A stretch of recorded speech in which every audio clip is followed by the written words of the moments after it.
Breaking news, মাসে মাস 3,000 টাকা করে পাবো। টুমডুম ট্যাড়াম। তোকে আমি খিস্তি মারতে পারছি না, কারণ আমার রুচিতে বাদে ভারতীয় জনতা পার্টিকে যেহেতু আমি সমর্থন করি, তোর মতো আবাল পাবলিকরে আমি খিস্তি মারতে পারি না।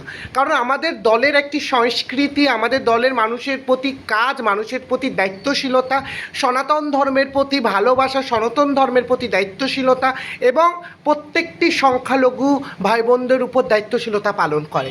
কিন্তু তোর মতো নচ্চার 3,000 টাকা ভাতা নিতে লজ্জা করবে না? এবার আমাদের সরকার সবাইকে ভাতা দেবে, যে তৃণমূল করেছে, যে কংগ্রেস করেছে, যে বিজেপি করছে, যে সিপিএম করেছে, যে আম আদমি পার্টি করেছে, যে সমাজবাদী পার্টি করেছে, প্রত্যেকটি মানুষ ভাতা পাবে। কিন্তু তোর ক্ষেত্রে স্পেশালি যে মোদিজিকে, যে আমাদের যোগী আদিত্যনাথজিকে, রাজ্যের মুখ্যমন্ত্রীকে শুয়োরের বাচ্চা বলতে পারে, সে মহিলা যে কত নির্লজ্জ, কত অসভ্য এবং কত জানোয়ার হতে পারে, তোর থেকে সেটা প্রমাণিত।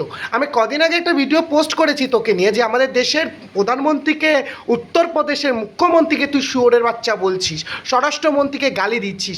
তোর মতো ছোট জাত, তোর মতো নিচু জাত, তোর মতো অশিক্ষিত কুলাঙ্গার অনলাইনে যেন দু পিস না আসে। আমি ডাইরেক্টলি ওপেন ক্যামেরা সোশ্যাল মিডিয়াতে বলছি, তোর মতো পাবলিকের জন্য, তোর মতো নষ্টাগিরি ফেসবুকে ভিডিও ছাড়ার জন্য একদম বাজে এবং অসভ্য মেয়ে যদি থাকিস পশ্চিমবাংলা, সেটা হচ্ছে সব থেকে তুই, বুঝেছিস? কারণ মানে ফেসবুকের সামনে এসে বলদের মতো, আবালের মতো মানে প্রশ্ন করে যাস, উত্তর দিয়ে যাস, এগুলোকে আবাল ছাড়া এবং রাঁচির তারকাটা পাগল ছাড়া আর কিছু বলে না। হ্যাঁ, এবং আমি তো তোকে গালাগালি দিতে পারবো না, কারণ আমি শিক্ষিত ঘরের ছেলে এবং আই অ্যাম এডুকেটেড পারসন। সেক্ষেত্রে আমি তোকে গালাগালি দেবো না।